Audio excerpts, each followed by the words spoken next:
वाल्मिक कराडला भेटायला गेलो नव्हतो असं म्हणत संतोष देशमुखांचे भाऊ धनंजय देशमुखांनी तांदळे यांच्यावर आरोप केले होते। तांदळेंनी हे आरोप फेटाळलेत। तर वाल्मिक कराडला पोलीस कोठडीमध्ये व्हीआयपी ट्रीटमेंट मिळते असा आरोप करत धनंजय देशमुख यांनी पोलीस अधीक्षकांना पत्र लिहिलं होतं। पोलीस स्टेशनमध्ये वाल्मिक कराडला भेटून तांदळेची अरेरावी। सरपंच संतोष देशमुखांचे भाऊ धनंजय देशमुख यांची तक्रार। बीड शहर पोलीस स्टेशनमध्ये मी गेलो असता माजी सरपंच बालाजी तांदळे वाल्मिक कराडला भेटण्यासाठी आले।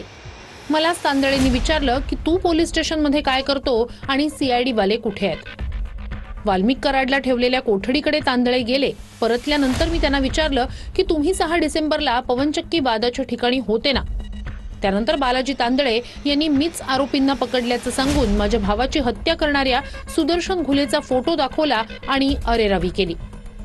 पोलीस स्टेशनच्या महिला कर्मचारी रेडेकर यांना संपूर्ण प्रकार सांगितल्यानंतर आपण सीआयडीचा वाहन चालक असल्याचं सांगितलं। बालाजी तांदळे महिला पोलीस कर्मचारी रेडेकर यांच्याशी हुज्जत घालत असतानाच उलट एपीआय दराडे यांनीच रेडेकरांना आवाज कमी करा असं म्हटलं आणि बालाजी तांदळे यांना बाजूच्या रूममध्ये बसवून नंतर सोडूनही दिलं। माझी तक्रार आहे की आरोपीच्या ठिकाणी असे लोक कसे येतात। खून करणारे आरोपी अजून सापडले नाहीयेत आणि मलाच घुलेचा फोटो दाखवून दहशतीखाली आणण्याचा प्रयत्न केला। हा तपास प्रभावित करण्याचा प्रकार असून बालाजी तांदळेची चौकशी करून योग्य कारवाईची माझी मागणी आहे। एपीआय दराडे यांनी तांदळेंना पाठीशी का घातलं? दराडे आणि तांदळे संगनमत करून तपास प्रभावित करतायत का? तांदळे आणि दराडेंना वाल्मिक कराडपासून दूर ठेवावं। पहिली गोष्ट तर मी वाल्मिकांना भेटायला गेलो हे चुकीचं आहे का? तर मी भेटायला गेलो नव्हतो, तर सीआयडीने मला तपास कामी सोबत नेलं होतं।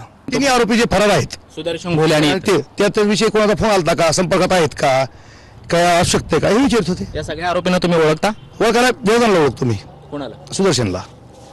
कधीची ओळख म्हणजे फार जवळची मैत्री आहे की असं? 4-5 महिन्यापासून ओळखतो त्याला मी, 4 महिन्यापासून लोकसभेपासून।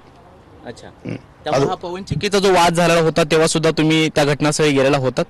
जेव्हा संतोष देशमुख यांची हत्या झाली त्याच्या आधीचा जो वाद झाला होता तेव्हा आम्ही नंतर यांची भांडणं झाली सकाळी दुपारी कधीतरी, तर मी नंतर भांडणं होऊन सगळं प्रकरण मिटल्यानंतर मी गेलेलो होतो। मी जर अण्णाला भेटायला गेलो असेल तर तिथं तुम्ही जिथं अण्णा आहेत लॉकअपमध्ये, त्या लॉकअपमध्ये सीसीटीव्ही आहे, त्या सीसीटीव्ही चेक करू शकता।